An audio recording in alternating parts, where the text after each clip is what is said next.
right, good evening, everyone. Happy Tuesday. Hope everybody's staying warm and cozy on this surprise cold weather we're having.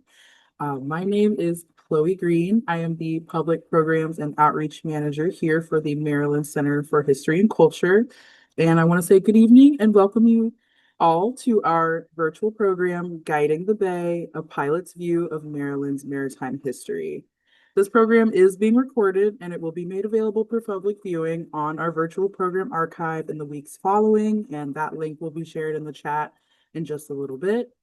This Zoom webinar is equipped with a Q&A chat function. If you have questions or comments for our panelists, please use this Q&A chat and we will reserve time at the end of the program for your questions.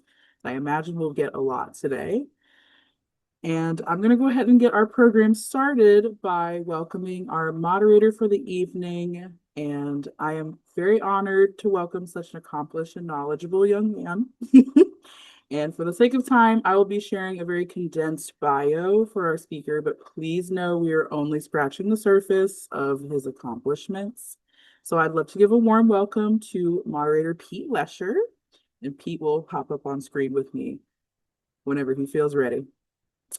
Pete, hi Pete. So Pete is serving his second term as vice president on the Talbot County Council. He holds a BA from Lafayette College and a master's degree in history from Columbia University. He has served on the staff of the Chesapeake Bay Maritime Museum located in St. Michaels, Maryland since 1991 and currently serves as chief historian and ambassador at large.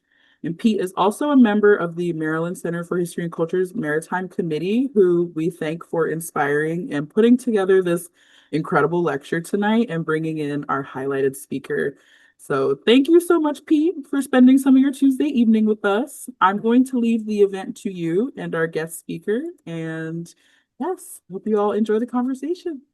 Thank you, Chloe, and thank you all for joining us tonight. I'm delighted to be presenting Brian Hope, retired Chesapeake Bay pilot. Brian, welcome.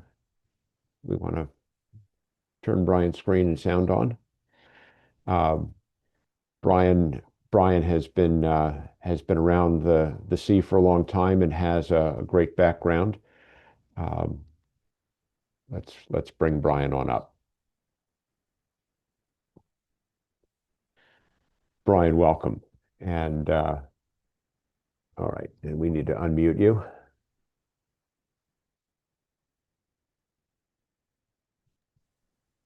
There we are. Brian, you've been on the Chesapeake Bay for a long time and around the world's oceans prior to that. There are not a lot of Chesapeake Bay pilots, and this is a tough profession to get into, notoriously difficult to get into. How did you make it happen? Tell us about your background in getting to the pilot service. Well, I started by graduating from the U.S. Merchant Marine Academy, Kings Point, in 1965. I went to sea for 5 years, and at that point, I was looking for some sort of a more or less a sure job that would allow me to be home more regularly than going to sea as a full-time licensed officer. And it just so happened that when I was looking for such a job, the Maryland pilots were also looking for licensed officers to hire as apprentice pilots. And it just so happened that I applied to the association along with 7 other individuals of more or less the same category as me. And of the 7, of the 8 of us, 5 were accepted as apprentice pilots. But you were the first 5 to have been accepted for quite a number of years before that, weren't you? This was yes, not a normal the number of new association pilots. had changed its system of selecting pilots, and we were the first group in quite some time that came aboard with licensed maritime licenses, rather than the old, what we call the nepotistic system of father, son, grandson, that kind of thing. So Let's I happened to be in the right place at the right time. let's bring up Brian's slides to introduce this. I think that you're tell us a little bit about the apprenticeship process coming in and your experience with it. Well, the applicant for apprenticeship applies to the state of Maryland. The individuals are selected by the state board of pilots, and there's normally these days we have a very large group of applicants interested in becoming pilots, because a career as a pilot is really a highly touted position, and we might on any given selection process, there might be as many as 100 applicants. So it's a highly competitive business to get into. And it's not just Maryland where these job opportunities are tough to get, but pilot jobs are in great demand all over the country. Anyway, once the individuals are selected and pass a rigorous physical, they begin a training program that lasts for 2 years, teaching them how to basically how to handle ships and learning the routes on the bay. And at the end of the 2 years, presuming that they have succeeded in all respects to satisfy what the requirements are, they would pass a license examination and have a limited pilot license assigned to them. After those 2 years, for the next 3 years, they would be considered to be limited license pilots and given piloting positions, moving ships up and down Chesapeake Bay on a regular basis until they have completed the requirements successfully for those 3 years. So at the end of the 2-year training program and the 3 years as a limited license pilot, they would be assigned as full branch, as we call them, full branch pilots, and begin a career of piloting ships of any draft on Chesapeake Bay and up through the C&D Canal and any other routes that might be required of them. That's the typical route. And Brian, was that your route getting in? Did you have to wait 3 years to get in? Well, the group of 5 of us who were accepted back in 1970 had a slightly different entry system. The pilots were really shorthanded at that time, and they decided to give us an opportunity to begin piloting ships on our own, not after 2 years, but after less than a year. In fact, a minimum of 6 months was required of some of us who had higher maritime licenses. So I ended up piloting on my own after just over 7 months as an apprentice pilot, and then I did the 3 years as a limited license pilot. So we all 5 of us moved into our piloting careers faster than is typical of these days. Well, Brian, this is a storied profession that goes back to colonial days. Can we go to your slides and take a look at what you've gathered for us here? Sure. We'll start with this 8-foot long mosaic of the Gray's Inn Creek shipyard, which is in the collection of the Maryland Center for History and Culture. It shows quite a variety of different kind of sailing vessels, as well as the shipyard with a couple of ships on the ways getting ready to be launched. I think that's a good way to start this collection of pictures. If we can proceed to the next.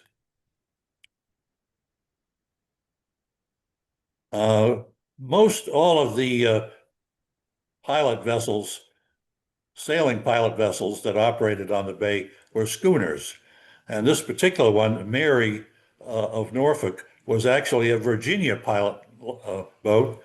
But the early Maryland pilot boats were very similar in appearance. Not very large schooners at No, all. no, That's the scale of the early boats were probably around 50 feet in length, somewhere around there, not much more. All right. Yeah, So we keep going through. yeah. The Maryland pilots in the early days operated in small groups of individuals who owned their own schooners. At one point, there were about 12 of these schooners operating on the lower bay and the ocean just outside the bay. The concept was the inbound ship, when it was sighted, would start a race among any of the schooners that happened to see it. And the first schooner that put a line on board the inbound ship got the right to put a pilot aboard the ship to guide it up to Baltimore. And that same pilot who brought the ship up the bay was automatically given the privilege of piloting it down the bay when it departed from the port. And There was this only a ship race to there was only a race to you the can ship when you see went up two there. schooners, the Comet in the foreground and another one racing to try to get to the inbound ship first.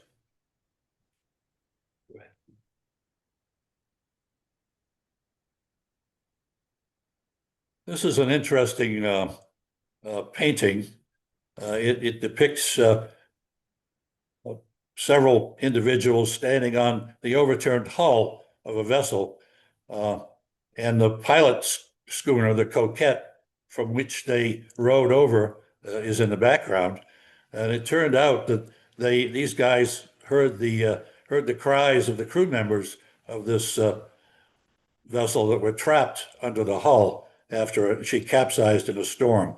They attempted to chop a hole in the bottom to get these guys out, but unfortunately, they couldn't get the hole big enough. The air escaped from the hull, and the vessel sank, taking the crew members with it. Kind of a sad tale, but interesting story. This painting turned up for sale at the Purnell Gallery in Baltimore some years ago, and I was notified by another pilot who had an interest in Maryland history about the painting. We went over to see it, and it was clearly of great interest to us.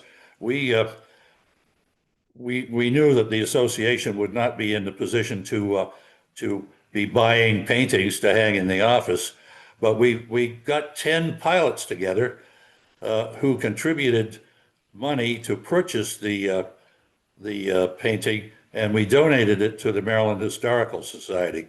Interestingly enough, the cost of the painting at the gallery was $4,000.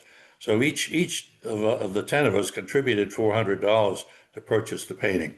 I later, in doing research, found that the Coquette schooner actually cost $4,000 to build. It was quite a coincidence, but we were very pleased that we were able to save this painting. This is a profile view of that same schooner, Coquette, which I painted. When I'm not, when I wasn't, I should say, piloting ships, I like to paint pictures of them. And this is an example of a profile of a Maryland schooner. These boats were generally about 70 feet in length, a little bit bigger than that earlier picture of the the Virginia pilot boat that we saw. Right. Right. And another one, another similar schooner, the Canton. The Canton, Coquette, and three other schooners were the vessels which were in service for the Pilot Association when it was originally formed in 1852. And here's the route of the ships up the bay from Cape Henry, where they're boarded, up to Baltimore. It's 150 miles. It is the longest pilotage route in the United States for one pilot. And it can be a grueling trip. Sometimes with slower ships, we'll nowadays we relieve the first pilot at Solomon's with a second pilot, or with two pilots aboard at the beginning of the trip. But even so, it's a long trip. And you start at Cape Henry, but you actually start outside the Cape, do you not? Yes, we generally board ships maybe 7 or 8 miles outside Cape Henry. We have a pilot station now at Lynn Haven Inlet, so we board our launch there and run out to the boarding area, which is, as I said, several miles outside of Cape Henry Light. And there's another view of a Maryland pilot schooner, the Canton, and you can see the small boat. Pilots are rowed from the schooners over to the inbound ships. And you can see around midships on the inbound ship is a rope ladder that the pilot uses to climb aboard. And another pilot schooner. This is the Canton. Excuse me, the York. York was had an interesting career, built for the Maryland pilots. After a few years, she was sold to the Virginia pilots. And at the beginning of the Civil War, she became a Confederate privateer for a year or two and captured several vessels before she was run ashore by a unit of the Union Navy. And Brian, I recall that this one was painted by John Wilcox. The artist Yes. himself was a pilot himself. Yes, he was, Wilcox. And in fact, he was the fellow that painted that picture of the overturned schooner with the Coquette in the background. So you are not the first pilot to. No, I was not, and I can't take credit for that. But he painted a number of vessels and was known among the other pilots as an excellent artist. Now, the Calvert. Calvert was the last Maryland pilot schooner. She was built in 1874 and was about 78 feet in length. She was eventually retired in 1916, and by that point, the pilots were operating with powered vessels, which was much more efficient and safe than operating the pilot service with sailing ships. Brian, you told us at the beginning how the pilots were competing against each other, the first to put their line on the incoming vessel. By the time Calvert comes around, you've eliminated that competition. What changed? Well, the Calvert was basically a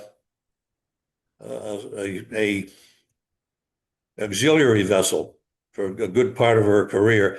The pilots had built a steamer in 1880, and the Calvert was used then to run pilots back and forth from the pilot station at Cape Henry into Norfolk, and to deliver pilots and also food supplies, fresh water, those kind of things to the steamer out at Cape Henry.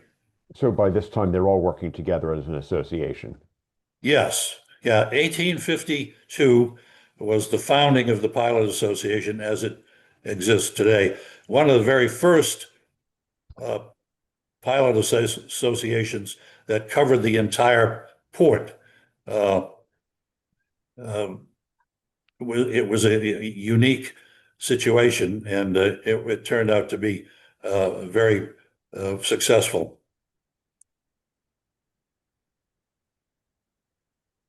Okay. Now, this is an interesting fellow. This guy is known as the carter.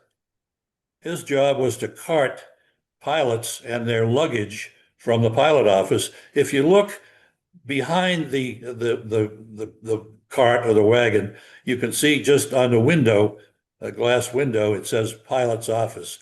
That's where the pilot would come in to get his assignment and then board the wagon and be taken to his ship to sail down the bay. This was on the Fells Point waterfront? Yes, yeah, the foot of Broadway.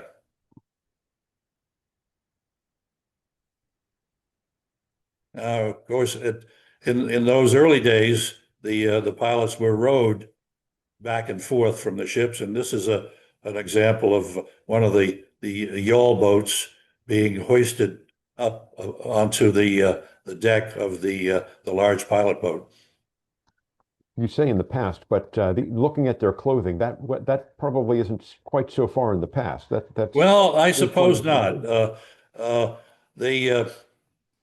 They did develop a series of small diesel-powered boats, but they kept the rowboats right up until probably the late 50s as backups for the diesel-powered boats. Now, these guys are all a bunch of senior pilots who participated in the association's rowing team. AMP stands for Association of Maryland Pilots. There were at the time several teams of fellows that rowed boats in races in Baltimore Harbor.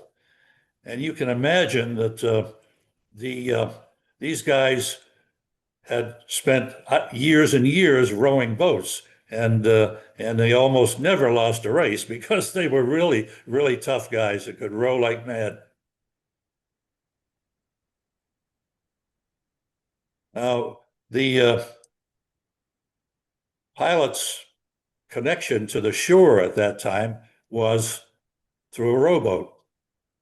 They called it a beach boat. It was built a little bit differently than the kind of boat that was used to go alongside ships. But they called the area where the boat rode ashore as Station A. It was the closest approach they could get to the beach, and you could see the two Cape Henry lighthouses there. They would try to, if the weather was bad, they couldn't do it. But in any kind of routine weather conditions, they would row ashore every day with mail and pick up milk and other inbound mail and other foodstuffs and whatever else they needed, fresh water, to row out to the pilot boat. Now we're moving into the era of steam. You mentioned Culvert being the last sailing vessel. Correct. Now this is the small vessel is the steamer Pilot. She was the first steam-powered pilot vessel on the East Coast. She took station on January 1st, 1881, and she had room for about a dozen pilots and 4 yawl boats, and she kept station out there. She had a double expansion steam engine, and she kept station at Cape Henry for many years until, unfortunately, she was involved in a collision in 1916 at the mouth of Hampton Roads, there was because of the existence of the threat for German submarines, there was a net stretched across the entrance to Hampton Roads with a very narrow opening. And what happened was that this steamboat, the Berkshire, mistook the opening and ended up ramming the pilot boat, and she went down in a few minutes. In broad daylight, as I recall. Daylight, yes, yeah, it was good visibility. Two of the boats on the starboard side, as you can imagine, were smashed by the Berkshire when she hit the pilot, and a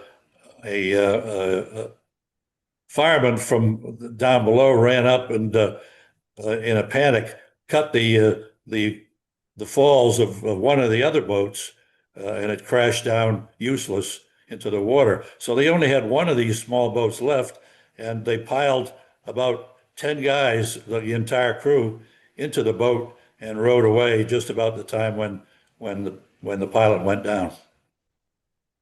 Never to be recovered, right? Never found her. Never found her. Now this is the next boat to take station. She was originally contracted to the French government as a fishing boat, but the war ended before the boat was completed. The pilots purchased the unfinished hull and fitted her out as a pilot steamer. This is again the at the foot of Broadway. You can see on the building the sign "Pilot's Office." The pilots almost always had their office on the second floor of the various buildings where they were located, and the pilots at that time actually operated two pilot boats. One was stationed at Cape Henry, and the other was on standby up at the foot of Broadway or nearby in Baltimore, and they would switch off about once a month. The standby boat would steam down to the Capes, and the boat that had been down there would come back up and tie up for a month in Baltimore. Now this is one of the other boats. The Carmina was the original name of this boat. They renamed the boat William D. Sanner in honor of Captain Sanner, who retired after about 25 years as the president of the association. And this is at the recreation pier where the standby boat was often tied up. I did a lot of these paintings originally as Christmas cards. And if you look very carefully off the bow of the Sanner, you can see what appears to be an apprentice pilot towing a Christmas tree toward the boat just before she gets underway and heads for the Capes. Now the rowboats eventually were, if not entirely replaced, they were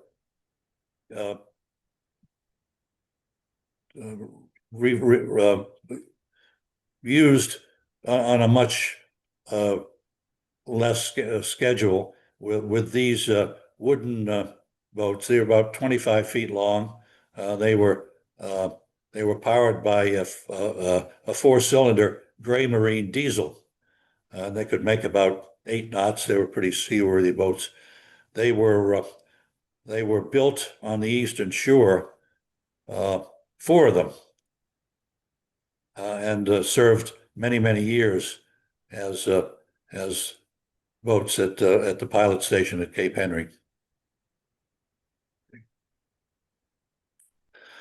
Now, the pilot boats were, as they progressed from year to year, were eventually retired and replaced by new boats. Now, this boat is the pilot boat Baltimore. which was originally built as a yacht for Alfred Sloan, the General Motors chairman. And the pilots purchased her in 1949, and she served a very long career as a pilot station boat at the mouth of the bay until 1977. I have great feelings for this boat because she was the one that was on station when I began my career as a pilot in 1970, and I spent many a night on the Baltimore in heavy weather and calm seas. She was a great boat. Pretty nice accommodations. Very nice. Yeah, yeah. Finally, the pilot boat Baltimore was pretty well worn out. Her engines were in pretty bad shape. So we started shopping for a replacement in about 1975, and a couple of years later we acquired this boat, which was built originally for Smith Lloyd, the salvage tug company. She was originally named Elba. We purchased her in 77 and fitted her out as a pilot boat and renamed her as Maryland. This was without doubt the finest station boat the association ever operated. But she only served a relatively short career from 1977 to 1985. At that time, the Virginia pilots of course, had been operating a large station boat as well. But they built a shore station and purchased some smaller fast launches so that they could operate instead of from the area outside the Capes at the dock at Lynn Haven Inlet. So that left the association as the only association with a large boat always on station, and it was difficult when the big boat went into get fuel and water and supplies. There was no other boat there to service the station, so they had to rent rooms in a nearby hotel in Lynn Haven to house the pilots and then run them out in launches. So it became pretty evident that the Maryland would be retired after a relatively short career, which was the case. Now, And this was the solution. this is Cape Henry. The two lighthouses, the original one and the newer one built in 1879. And that building to the left is what they call the pilot tower. This was the facility that was manned by watch officers from both the Virginia and the Maryland pilots who contacted inbound ships to get ETAs, then called over to the pilot station where the pilot would be called and it would board a launch to go out and meet the inbound ship.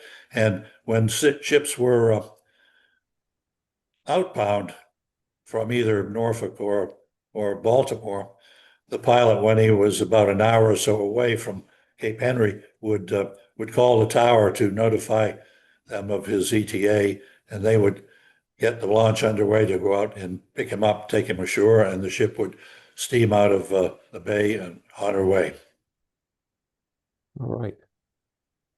Now, the association, when we went ashore, elected to build 4 fast fiberglass hull boats in England with a company called Halmatic. I was involved in that project quite a bit.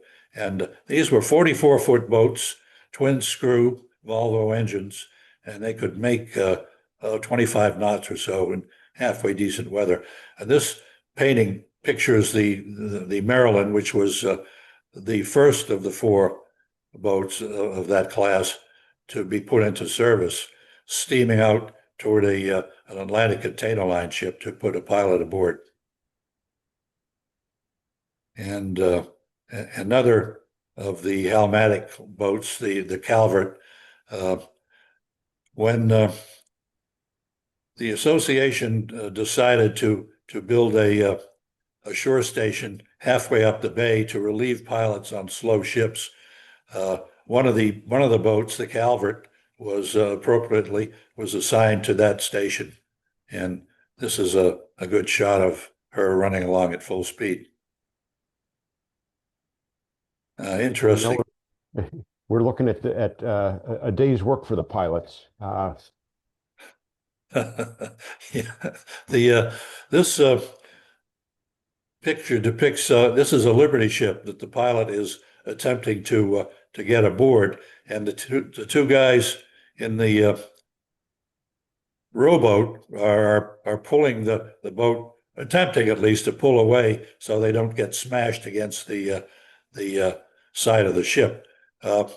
Interestingly enough, one of the pilots that this happened to described the incident. A lot of pilots said, "Oh no, dude, never got that rough, never." He said, "It happened to me," and he gave me the date. It was 1947, February. Well, I don't remember the exact date, but it was February 1947. He climbed the ladder and got to the main deck, and in the meantime, the yawl boat was filling with water. So the guys on the boat were hauling up to him. Captain, his name was Hug, by the way. Captain Hug, what do we do? He said, "Get on that ladder and climb up to the deck." So they did. They were able to get the boat underneath the ladder, climbed up onto the deck, and the boat filled with water drifted away and was discovered about 3 weeks later on the sand of Cape Hatteras. She had drifted all the way down that far and blown ashore. Oof. And in fact, Jack Hugg said, "They made me pay for the boat too." Okay. Okay, and I think we have a video here depicting a pilot outbound down to an inbound Wilhelmsen line ship. Let's take a look at that. Yeah. Now, Brian, this is a calm day. Very calm, yeah. It's unlikely that you get these kind of conditions very often at Cape Henry.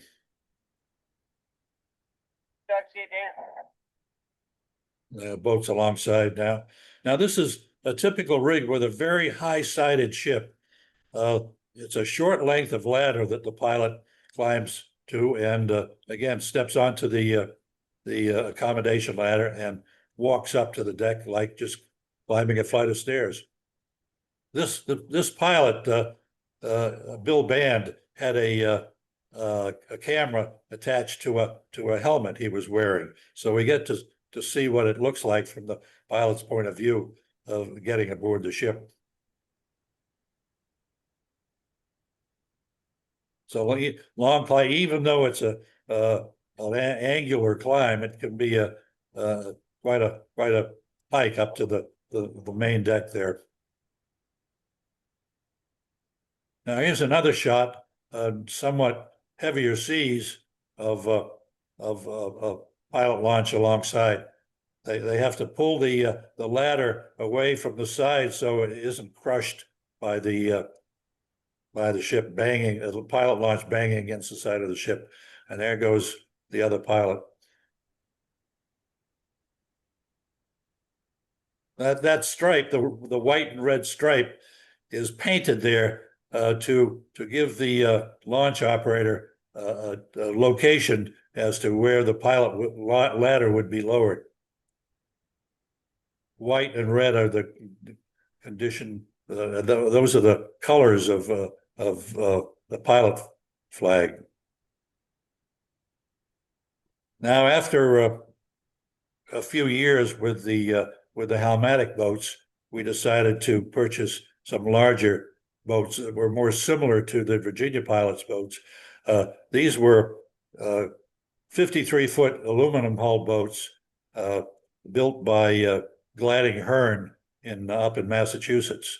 Beautiful boats, very, very seaworthy, very fast, and anywhere, depending on the first boats were about 23, 24 knots, and the most recent boat we just put in service earlier this year can make 29 knots, very fast. And there she is, the Severn, leaving Annapolis Harbor through a layer of a thin layer of ice. Well, This Brian, is the painting that is going to appear on my Christmas card this year, as a matter of fact. commemorating the newest vessel. Brian, we've certainly seen how this has changed over time. You've got a little bit of timeline here. We've also seen how hazardous this duty is, and you're going. Well, go ahead and take it from here.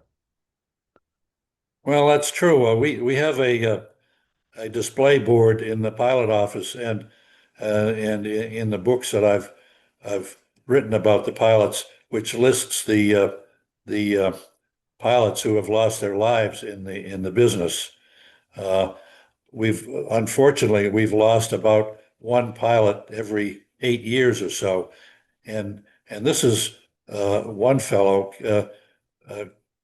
Charles Maslin, who was lost at Chesapeake City. The launch that he was on was headed out to board a ship that was bound for Baltimore, and the launch operator apparently had a heart attack, lost control of the boat, and the boat swung under the bow of the inbound ship and sank the launch. And Captain Maslin and the operator both lost their lives. Well, This is a list of the pilots who've been lost for various reasons since the association was founded in 1852. There's about 15 of them there, unfortunately. I was southbound on a ship at Cape Henry in 1971, and Captain Parker was a few miles ahead of me, disembarking from an outbound ship. He fell off the ladder and hit his head on the pilot launch, and was killed instantly. It was a shocking thing for me, who had just been in the business for a very short period of time. But the way things go, there's about 1,000 licensed pilots in the United States, and we lose almost one pilot every year to accidents of these kind. So happily, I note none of the Maryland pilots since 1974. No, we've been fortunate. We've had injuries, broken legs, and those kind of things, and but nobody has been lost. So we're very fortunate in that respect.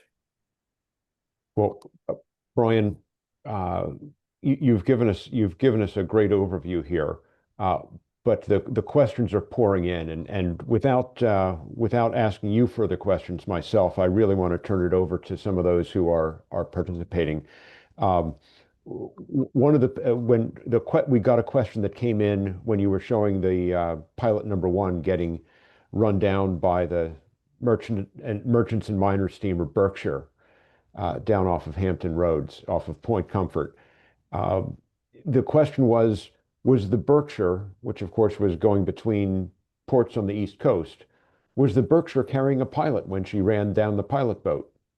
No, the ships of that company, which was strictly a coastwise company, did not carry a separate individual who was assigned as a pilot. Rather, the ship's officers, the captain, the chief mate, the watchstanders, all were required to have a pilot license. So they were fully licensed, but a Coast Guard license, and not a state license like the Maryland pilots. So they're not being a domestic liner. They weren't required to take on a Maryland pilot coming in and out of Chesapeake. No, they were not. Right.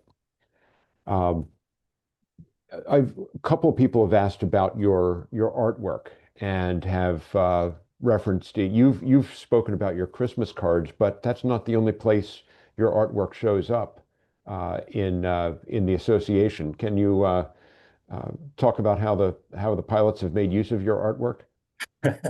If not too long ago, I walked around the pilot office and counted the number of my paintings that are on display at the pilot office in Baltimore. It's about 35. A lot of those were originally painted as to be Christmas cards, but uh, not all of them. And I've done a book recently about there are about 115 of my paintings in the book, and I, I've I did the book not to sell, but to give away, because I've got a lot of friends who like my artwork. So at this point I've given away just a little over 300 of the books and sold 3. Uh, Brian, Stephen Park asks about the Navy's use of pilots. Yeah, the Navy does Navy ships are not required to take pilots, but most of them do. Navy ships uh, don't call in the upper Chesapeake Bay very frequently. And they take pilots because it's just a smart thing to do. The pilot provides the local knowledge that the ship's officers don't have, and it usually works out pretty well. It isn't too often, except maybe once or twice a year in some kind of special events, that Navy ships would go much farther than Annapolis. And if that's the case, then they often would take a pilot to Annapolis. Yeah, I think in the military they've got initials for everything, and that's those initials would be CYA, right? No Why question they about take on. that. Yeah, I've piloted a few ships. One submarine only. We have for many years we had a pilot named Carl Keener, who had been a World War II submariner, and when he was uh, an active pilot and a submarine was coming in, he would beg, borrow, and steal to get permission to take that job from the pilot that was originally assigned to it, because he loved to do submarine work. Brian, Beth Volk asks, at any given time, how many pilots might be out there working on ships? Well, it's hard to say specifically, but we have about 65 pilots in the group, and a certain percentage of those might be on vacation. But I would say typically there would be maybe a dozen pilots. We also have a group of pilots who are called docking pilots, who were originally employees of the tugboat companies, but they joined the association some years ago, and they have they're an older bunch, and very few of them are left on active service. But to replace them, we've been training the new pilots in the art of docking and undocking ships. It's a special skill, and it takes a lot of practice to be a good docking pilot. So those guys are working very hard to in their training process to learn to dock and undock ships. But maybe 10 or 12 pilots at any one time would be at work. So, Brian, the questions keep pouring in. You were talking about how the Berkshire didn't require a pilot because she was in the domestic service. The Navy is not required, but they often do take. So, what size or types of ships are needed for are required to take on a pilot? And she also asks, do they pay for the service? Oh yeah, the any ship in the foreign trade uh, is required to take a pilot. So it could be a freighter, it could There's be a no cruise ship. minimum. There are certain exceptions. Yachts, for example, large yachts. A lot of them uh, do not take pilots, but most of them do. One of the more interesting jobs that I had as a yacht pilot was to pilot the yacht of our president up to Washington. He owned a 220-foot yacht at the time, and it was taking it around the East Coast to show it off, and I got to ride the Donald Trump yacht, which was had originally been built for an Arab industrialist named Khashoggi. He has since many years ago he sold the yacht, but it was quite an interesting experience to pilot the Trump Princess up to Washington. Brian, a question that takes you back in history a bit. Nancy Garner asks about the term pilot schooner and whether that referred to a schooner used for carrying pilots, or was it a more general term used earlier? Yeah, it was I would say strictly a term that was used to refer to vessels that specialized in carrying pilots. Interestingly enough, the large two-masted schooner that you see up in the upper Chesapeake Bay these days is an example of a larger version of a pilot schooner. And which one is that you're referring to? Is that like Pride of Yeah, it's Baltimore? the Pride of Baltimore. Okay. Okay. Sort of the type inspired by. Yes, yeah, truly. The a lot of those vessels were served as privateers during the War of 1812, and they were patterned after the early pilot schooners. Because those pilot schooners were indeed fast vessels. Fast, that was the key. You had to be fast if you were going to either catch a potential target or escape from a Royal Navy vessel that was chasing you. Uh, Folks, I'm trying to keep track of all the questions. Here's a question. Are there any women serving as pilots? Yes, we have three women as members of the Pilot Association.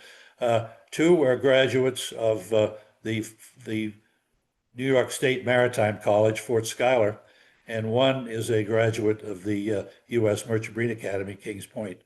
The two women who graduated from Fort Schuyler have been with us for quite some time, and the graduate of Kings Point a little less time, but has been a fair number of years. There are there weren't as many women pilots attending maritime schools, but that's changing now, and we're getting more and more graduates of Kings Point and the federal the state schools. And when I say state schools, there are a number of them in Maine, Massachusetts, New York, Texas, and California. All graduate licensed deck officers in the Merchant Marine, and all of them are getting more and more female cadets, and these are the type of individuals who would tend to apply to pilot associations.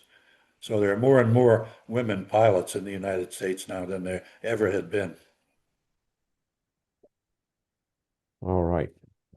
Brian, I think that you had anticipated that you might get a question about the Key Bridge. And Edith Donahue asks, is there any information on that elision, and what role did the pilot have in that incident? Are you able to say anything about that? No. It's a very difficult subject to talk about. It's maritime lawyers by the dozen are involved in working on that case, and the Pilot Association prefers that its pilots not discuss the details of that incident, simply because they don't all know the details. It was a very unfortunate situation. The Key Bridge was always a touchy subject. Originally, they were going to build a tunnel there, but they decided it would be cheaper to build a bridge, and that's what they did, and the ultimate result was what we all know about. Thank you. I understood in advance, but we did have that question come in. So if maybe anybody we circle back to you after all. let me just say that I just heard on the news today that the government is going to be issuing a more or less full report on the loss of the bridge within the next few days. So if you keep your eyes peeled and newspapers and TVs, you'll probably get a much fuller report than you could possibly get from somebody like me. Brian, thank you very much. This has been terrific. We are just about at the end of our appointed time. Wait, maybe I had one more? Yes. So at this point, I am going to thank everybody for joining us and turn this back over to Chloe. Brian, thank you so much for sharing your expertise on this Pete, subject. it's been a real pleasure. It really has. Thank you. Thank you all. Yeah, I'm just going to echo exactly what Pete said. Thank you, Brian. Thank you to Pierre in the background who's been helping Brian and running slides. I know, Pierre, you wanted to stay in the background, but I'm going to thank you too, because these webinars take teamwork. Pierre has been very helpful. Thank you. Thank you. Thank you all so much for joining us this evening. We hope you enjoyed this discussion. Like I put in the chat, please make sure to fill out that feedback form to let us know how you enjoyed this program, or let us know how we can improve it. This program has been recorded and will be posted on our virtual program archive in coming weeks, so keep an eye out for that link.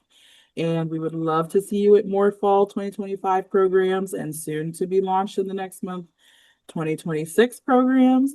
But I wish you all a wonderful evening. Thank you, Pete, for being a wonderful moderator. I hope to see you all at our next program. And yeah, everybody stay warm. Thank you, Chloe. Yeah, thank y'all.